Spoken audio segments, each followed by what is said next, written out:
kearifan yang dikehendaki, Pak. Okay. Tetapi bagaimanakah dengan bangsaku? Jauh panggang dari api. Iya. Contoh. Iya.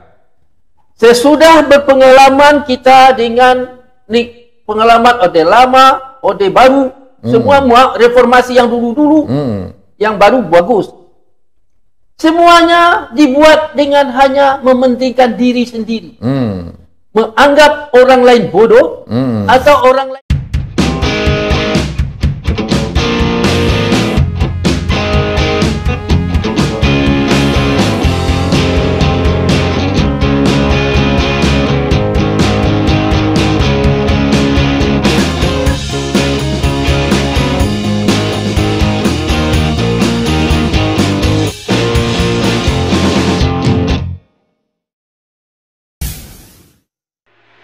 Assalamualaikum warahmatullahi wabarakatuh. Jumpa lagi di channel YouTube TV Masumi. Saya Al Mizan dan sering dipanggil Kang Mizan. Pemirsa, kita akan bincang-bincang mengenai kearifan bernegara. Ini sangat penting karena negara yang arif itu adalah negara yang maju, negara yang memperhatikan rakyatnya, dan negara yang kokoh untuk menyongsong masa depan yang lebih baik. Untuk itu sudah hadir di studio kita Dr. Wazri Afifi, ya, dosen dalam dan luar negeri, ya, yang sudah tidak asing lagi di TV Masumi, juga Profesor Chandra Emirullah, teman kita lama, ya, yang juga sudah tidak asing lagi di TV Masumi. Pak Chandra sama-sama pensiunan dari Kementerian Keuangan seperti saya, alumni Harvard, alumni University of Southern California, Los Angeles, dan Pak Wazri Afifi ini pernah menjadi Ketua Asosiasi Pelajar Internasional di Amerika Serikat, dan PhD itu bidang etika kesehatan publik. Assalamualaikum Pak Wazri. Waalaikumsalam. Assalamualaikum Pak Chandra. Waalaikumsalam. Gimana Pak Wazri, di akhir tahun ini kita bincang-bincang mengenai kearifan bernegara ini sangat penting sekali bagi kita bersama. Ya, begini Pak, kebetulan sekarang ini tahun sudah berakhir. Ya, mendekati. Ya. Mendekati berakhir. Sudah berakhir. Belum. Nanti malam, besok jam nanti 1. malam, ya. Nanti malam sudah berakhir. Dan untuk menjadikan seseorang sebuah negara, ya, dia perlu mempelajari apa-apa yang telah berlalu selama ini. Betul. Ya. Hanya siapa yang bisa melakukan itu? Hanyalah penguasa yang arif. Penguasa yang arif, betul. Ya Pak, kalau misalnya sarjana-sarjana lain, pemuka-pemuka masyarakat, ulama semuanya, dia tidak berurusan dengan kearifan bernegara. Kearifan. Dia kearifan berumat atau bermasyarakat. Oke. Kalau arif itu hanya untuk umat, Iya. dan negara tidak arif, Iya. itu akan terjadi malapetaka, Pak. Iya. Apa sebab? Perjalanan bangsa ini tergantung kepada penguasa. Betul, sangat menentukan. Ya. Negara atau bangsa itu akan maju kalau penguasanya arif. Betul. Arif, kalau ditambah lagi dengan bijaksana, lagi bagus. Iya. Tapi ini arif sajalah dulu. Iya, arif aja dulu. Ya, arif dulu. Maksud yang arif ini, Pak, adalah orang yang mengerti kata pepatah. Kalau ada ikan melesat dalam air, dia tahu mana yang ikan jantan dan mana yang ikan betina. Sangat arif. Ya. Begitulah kearifan yang dikehendaki, Pak. Okay. Tetapi bagaimanakah dengan bangsaku? Jauh panggang dari api. Iya. Contoh. Iya. Sesudah berpengalaman kita dengan pengalaman Orde Lama, Orde Baru, semua reformasi yang dulu-dulu, yang baru bagus. Semuanya dibuat dengan hanya mementingkan diri sendiri. Menganggap orang lain bodoh atau orang lain tertidur, tidak mengerti. Iya. Inilah perangai yang tidak arif. Iya. Orang arif ini kan tahu. Iya. Kalau ini merugikan orang, kalau ini aku bicarakan merugikan orang lain, kalau ini aku buat menguntungkan aku atau menguntungkan orang lain, harus tahu dah semua. Iya. Oke. Itulah suasananya di alam adat Minangkabau itu. Iya. Setiap ada pertemuan mempelai laki-laki dan perempuan. Oke. Dia itu perang kearifan. Oh iya, oke. Misalnya begini, di sana itu kan ada tamu dan dihidangkan makanan. Iya. Bukan makanan seperti sini, Iya, ambil seorang-seorang. Iya. Di sana ada di tengah halak rumah. Iya. Semua lengkap, nasi semua banyak. Iya. Juga lengkap. Jadi kalau mana tuan rumah yang tidak arif, ada sedikit kesilapan. Iya. Misalnya ada piring tidak ada kotoran dikit, tidak bersih. Oke. Habislah sampai pagi tidak akan pulang. Tidak makan orang itu. Iya. Kenapa? Dibantah habis-habisan. Iya. Nah, sebelum ada pertentangan itu, maka diperlukan tuan rumah yang sangat arif. Arif, betul. Arifnya itu sedapat mungkin dia tidak ada kesalahan. Oke. Ini Pak Chandra ini, kalau Pak Wazri ini lebih banyak mengenai filsafat ya. Filsafat ini kearifan bernegara. Kalau Pak Chandra melihatnya kearifan bernegara ini penting. Mungkin bisa dijelaskan dari sisi teori atau praktek kebijakan publik atau gimana? Kearifan kebijakan publik atau gimana? Terserah Pak Chandra. Ya, kalau kita bicara mengenai kearifan bernegara, ya berarti seperti tadi sudah dikatakan oleh Pak Wasri bahwa yang memimpin negara ini kan adalah presiden. Betul. Dibantu oleh para menteri. Betul. Nah, presiden sebagai orang atau tokoh yang telah dipilih rakyat itu patut memperhatikan suara-suara rakyat. Oke. Karena dia merupakan orang yang dipercaya oleh rakyat yang memilihnya untuk meningkatkan kesejahteraan rakyat, kesejahteraan bangsa. Nah, untuk itu dia harus arif dalam memimpin bangsa atau memimpin pemerintahan. Jadi harus tahu apa yang diinginkan rakyat. Ya. Nah kan dia di dalam melakukan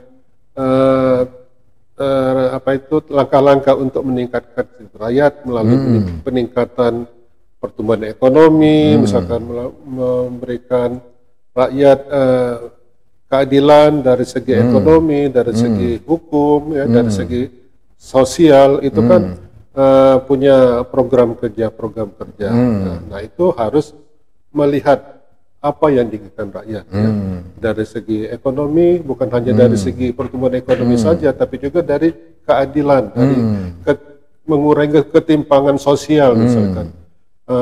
Misalkan memperbaiki Gini rasio yang masih timpang ya. Nah itu merupakan suatu kearifan ya. Begitu juga di dalam memberantas korupsi, misalkan itu harus mendengarkan suara rakyat. Kalau misalkan ada hukuman yang terlalu ringan bagi koruptor, misalkan kemarin kan kita baru mendengar Harvey Moise itu hanya dihukum 6,5 tahun, sedangkan korupsinya itu sampai 270 triliun. Itu kan sangat mengusik keadilan rakyat. Nah, di sini kita mempertanyakan kenapa hakim tidak begitu peduli atau tidak begitu paham tentang keadilan ya. Orang yang hanya misalkan korupsi 10 miliar aja mungkin kenanya mungkin 5 tahunan. Tapi ini 270 triliun atau 300 triliun itu hanya 6,5 tahun. Sangat tidak arif.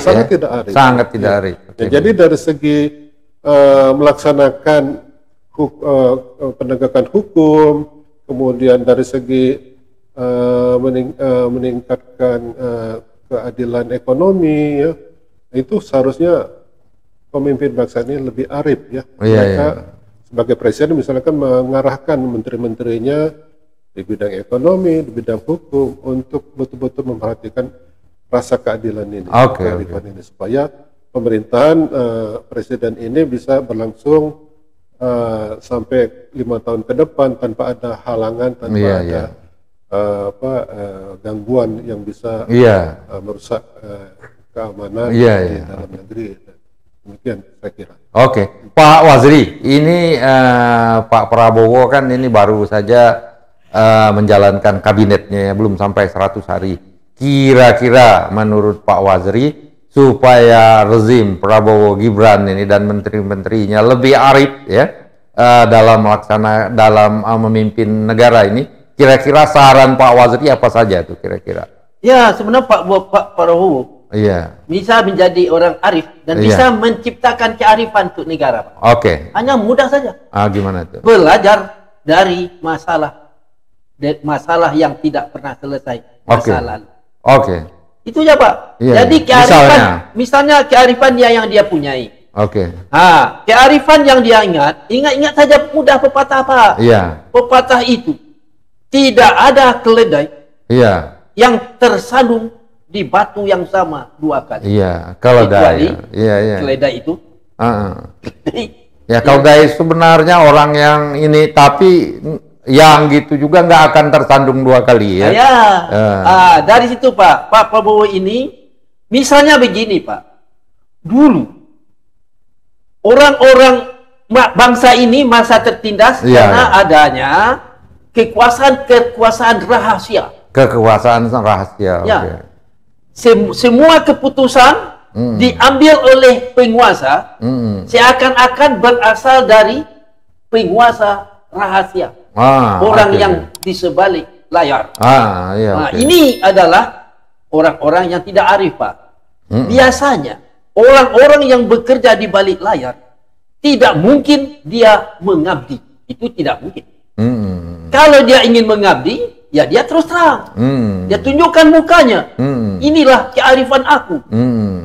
Nah, jadi biasanya yang dulu-dulu itu, kalaulah ada penguasa yang patuh kepada penguasa di sebalik layar, itu namanya tidak arif. Oke. Jadi kalau saya boleh ngambil kesimpulan, Pak Prabowo itu dianggap bakal arif kalau apa yang dia ucapkan, laksanakan itu betul-betul dari hati nuraninya sendiri, betul-betul dari diri pribadinya, bukan didikte oleh orang-orang luar. Jadi itu Pak. Jadi oleh sebab itu kita harap Pak Prabowo sekarang ini pidatonya hebat, Pak. Kita harap yang kehebatan itu lakukan di lapangan. Jangan seperti presiden dulu. Ada dulu Pak presiden Republik Mimpi namanya. Mulutnya semanis madu. Tapi hatinya sepahit empedu. Dan rakyat orang kampung yang tidak bersekolah percaya separuh mati.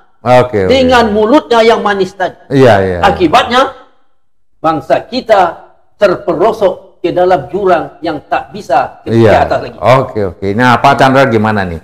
Kalau kita mau nih akhir tahun pesannya supaya Pak Prabowo ini lebih arif, atau kalau tidak arif menjadi lebih arif lagi untuk tahun 2025 dan seterusnya, kira-kira.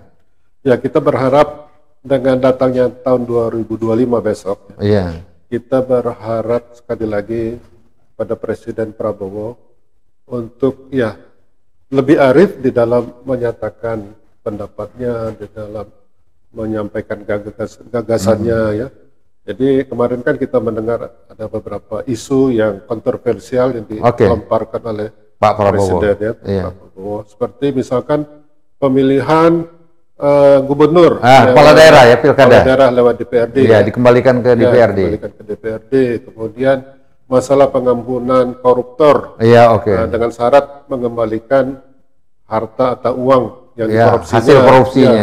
Nah, itu kan menimbulkan polemik yang tajam di masyarakat. Tajam di kalau masyarakat. Ada yang pro, ada yang kontra Nah, ini tapi kelihatannya ini membuat gaduh masyarakat, tetapi ujung-ujungnya kita tidak tahu apakah ini akan bermanfaat bagi negara atau tidak, gitu kan? Karena ini kalau gaduh berarti banyak yang pro, tapi banyak yang kontra, gitu kan? Artinya banyak yang kita korbankan untuk membahas ini, tetapi tidak produktif, gitu katanya kan? Sebaiknya kita dalam berpidato atau melontarkan gagasan itu betul-betul yang punya landasan yang kuat, punya argumentasi yang kuat, sehingga tidak banyak orang yang bisa menolaknya, karena itu merupakan sudah dipikirkan matang-matang, sudah melalui penelitian, pengkajian oleh para ahli, sehingga Presiden bisa menyaring apa yang telah usulkan, kemudian melontarkannya kepada masyarakat untuk meminta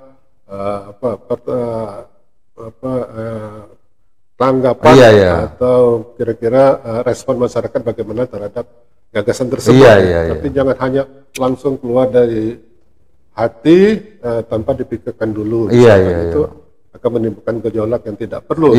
Padahal kita banyak yang masih perlu kita bahas dengan menggunakan energi kita yang terbatas ini, isu-isu yang lebih bermanfaat, lebih produktif seharusnya.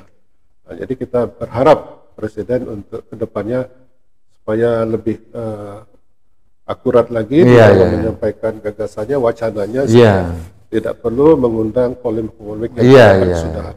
Betul, kita harap ini gagasannya memang genuine, yang jauh sangat visioner, yang untuk pembangunan kredibel dan lain-lain. Jadi apapun yang disampaikan oleh Pak Prabowo itu penting, karena yang diucapkan itu didengarkan. Jadi masyarakat mengharapkan betul-betul serius ucapan Pak Prabowo. Bukan omon-omon saja. Gimana Pak Wasri ini? Ya Pak, ini gini Pak.